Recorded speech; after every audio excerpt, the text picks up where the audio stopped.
You know, there's a kind of a few beginnings to this film. One of them is maybe 10 years ago, on my parents' 30th wedding anniversary. They showed me, or that we all watched, and it was their first time watching it in 30 years, their wedding video. So we watched it together, and it was one of the most powerful cinematic experiences of my life. It was really shocking to me to see these images of my family at a time before I was born, celebrating all together. And I think that on that night watching this movie, I felt closer than ever before to my vocation as a filmmaker. And there's something specifically about what I saw in that film that had to do with celebration and family and time and lost time and the naivety of being in the present, not realizing that it's just soon going to be so expired, you know, so I don't know. I don't know how to put it, out of fashion in a way. So that was really one of the biggest incentives, I think, to make this film. Because deep down, I was wanting to make this film about this family celebrating this ritual in this moment in time that will soon vanish, that they have no idea of the present that they're living in. You know, I look forward to this all year. And whether it's Christmas Eve or Easter or July 4th, the birth of our country, I'm always gonna look forward to the holidays with you all. Yeah.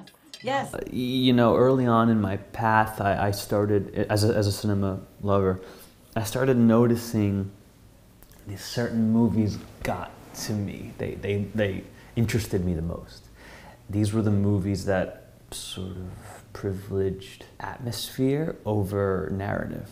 I'm thinking about movies like Mystery Train and La Vacances de Monsieur Hulot and Slacker. There's a bunch of these movies, but these were the movies that were speaking to me most. There's something about them that I felt it was sort of calling to some part of me that wanted to explore in my own film writing.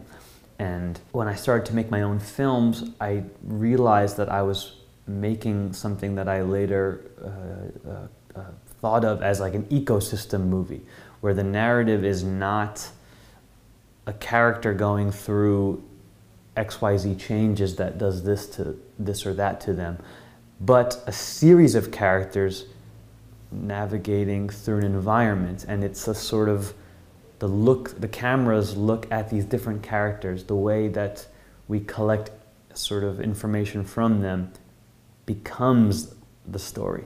You know, like when we compare in this movie, for example, and if this sounds lofty, then maybe it'll make more sense now. We compare the children to the teenagers, to the 20-somethings, to the 50-year-olds, to the old people. And I hope that there's a story that is told, if you really draw all the lines between these characters, of what it means to grow old in this suburb, in this town, in this milieu. So the story in this case is about aging, and it's told through the ensemble. Emily, Marge, pass me the rolls. they're close enough to you. You really want to spend dinner like this? Can you pass me the cranberry sauce? One of the most important things about this film to me is that it is about family and sort of being in the womb or in the bosom of family and all the comforts and limitations that provides. And in this movie, it's sort of about betraying that unit, betraying that sort of collective identity of a family and venturing out to explore your own individual identity. And that's where it becomes a teen movie, because people first come to meet themselves at the teenage years, when they first start betraying the identity their parents have for them. or you know, hold them too.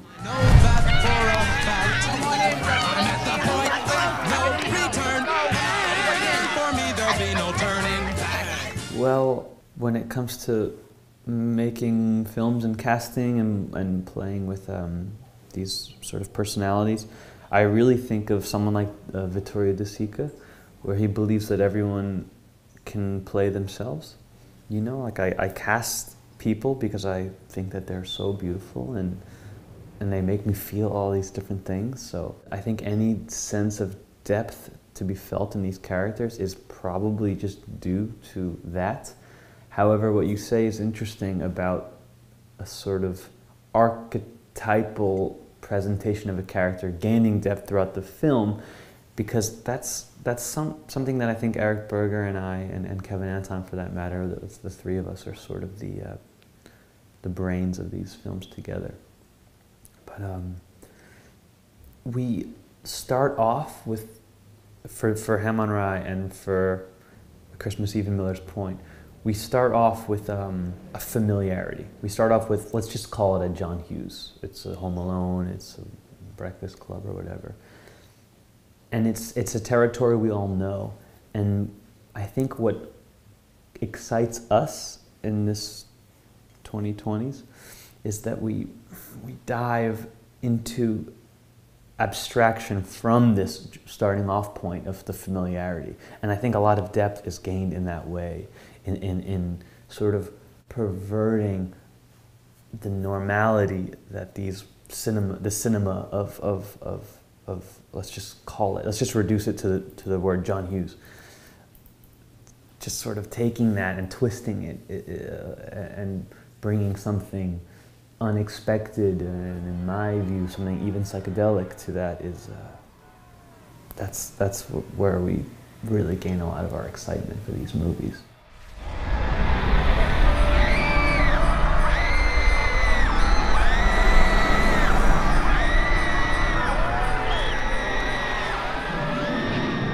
I really wanted to make a film that everyone could enjoy, but really, and I hope I succeeded in that. I hope I succeeded in a movie that no matter what, you're still following characters you like and jokes you find funny and set pieces you find interesting.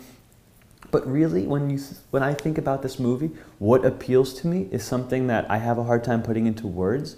It's the best way I think to put it is, I think that on a good day, I think that we succeeded in the phenomenon of sort of turning around to realize that you're in a different place. You know, like suddenly everything has changed, and it's sort of like a psychedelic feeling, or maybe a feeling like when you're really having like a drug experience and you just go, where the fuck am I?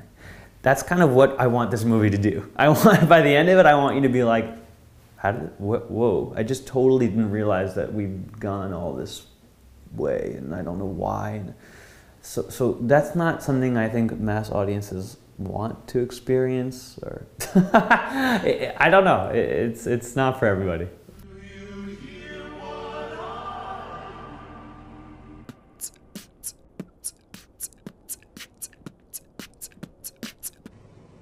It's not filled with all these details from my life. Instead, it's filled with the impression of all the memories I have. You know, like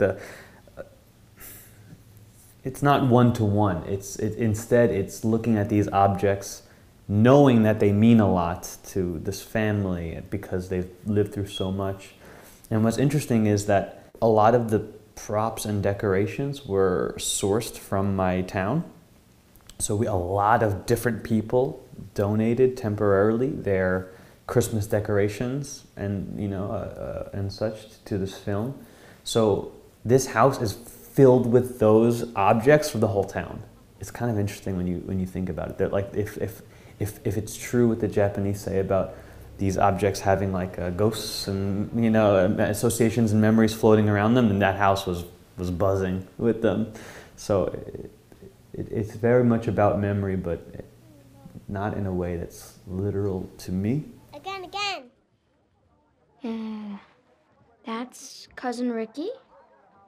That's Grandpa Henry. For the Ham on Rye film, we were very interested in making the first half of that movie sort of a compilation, or a compilation of different eras. The production design is 50s, 60s, 70s, 80s, 90s. It's all them together so that there's this impression of sort of a compounded nostalgia that drives the characters in the movie to their fate, basically. And I think that we were thinking of that as well in this film. You know, we obviously are taking a lot of the 50s and 60s, and maybe you can even say the 80s and the 90s as well. I think that this catch-all nostalgia in the film is important because the more, I don't know if this is true, but I think that an instinct of mine is that the more of these decades and generations of nostalgia that are weighing on our shoulders, the harder time we have sort of deviating from a certain path. You know, it's kind of like, it's like a tradition. If everyone's done it, and now you have to do it. You know, it's harder to deny this when you think of all of the past that is kept present via nostalgia. And in this film, I think it raises the heartbreak of the end of this house, for example, which contains all these eras of nostalgia. So it's probably to bring a heartbreak, a bigger heartbreak for all the characters.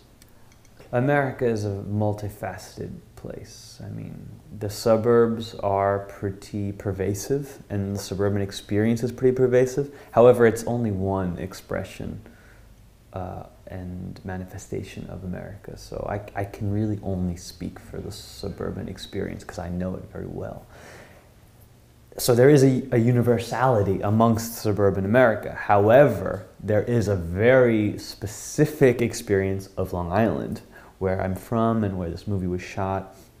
And I think it manifests in how obnoxious the characters are. You know, you see the way that this crowd interacts with one another in the fire parade sequence.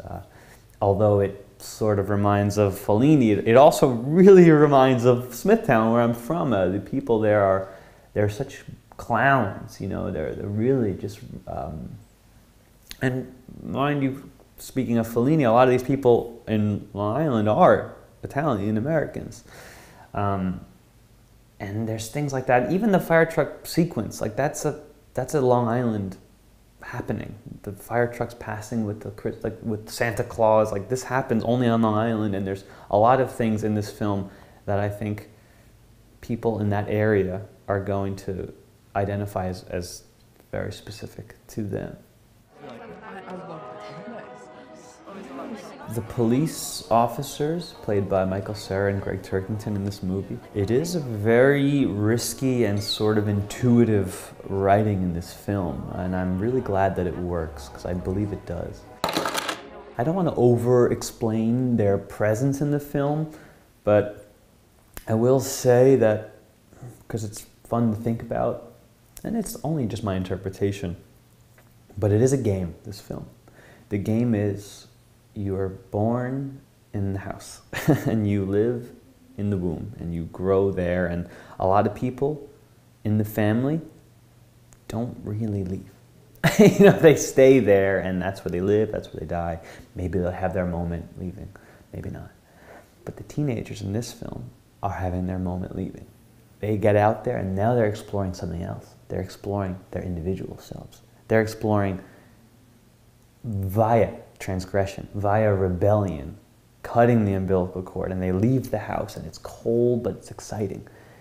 And it's scary because guess who can get you? The cops. And if they get you, it's like a game, it's like a board game. They'll bring you right back to the house. And it's the further you go from the house, the bigger the risk of the cops getting you, but the bigger the reward. And if you manage to avoid the cops, you still run the risk of rot, of falling all over the edge, which is how we see a character like Sawyer Spielberg, the character of Splint. So I think the cops, their presence in this film is, it's kind of like a weird twist on the concept of the catcher in the rye, where these are the people who are sort of the arbiters of coming of age, you know.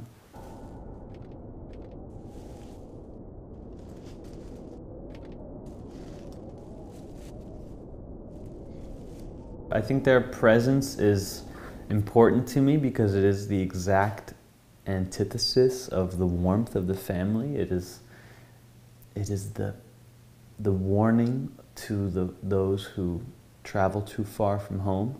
Yeah, I love those characters, and although we wanted this movie to be very warm and not as cynical and depressing and negative as Ham on Rye is, they do represent, I think, an entire tragedy of today's times, which is the opioid crisis in the US, and just to sort of just catch up the French on the American state, and maybe it's common here too, I don't know, but there is a mass exodus of people in my generation from the suburbs to the cities. I mean, the whole world is being gentrified right now. There's an urban migration. So when all the people leave the suburbs, who is left? You know, this is the premise of Ham on Rye.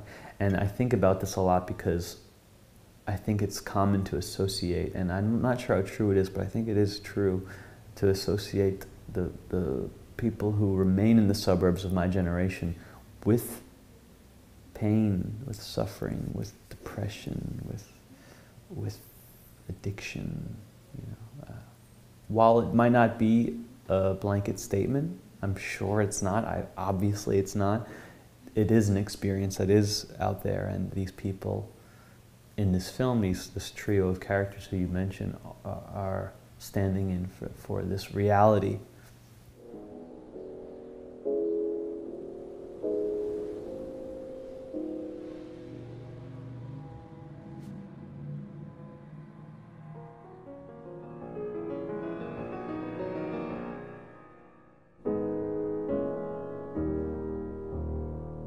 Although it's an obscure ending, it's not random, and it makes incredible sense to me. I mean, I don't like to tell people how to read the ending, but I think it might be inoffensive to say that a lot of the movies that I have been writing and thinking of and making sort of wrestle with an experience that I had in my life, which was I was a musician before a filmmaker. And I had this moment in life where I literally, you know, left, to think of like a hermit crab, I left that shell and I went into to another one of filmmaking. And I think that was a traumatic experience for me. And I think that the loss of music is a very, very, you know, the loss of making music is a very traumatizing and marking experience for me. And even in my hometown, my friend Kim Odenthal, who coincidentally does the costuming on this film, she spoke of when we were younger, when we grew up together, she spoke of something called the saturation point. And I was like, okay, what's that? And she said, you know, it's when you get to a certain age and you've heard all the music that you'll want to hear. You only listen to the music of you know, the past after that point. And I realized that was so true of all the adults in my life. You know, of all the adults in my hometown, they sort of only really listen to the music of their childhood.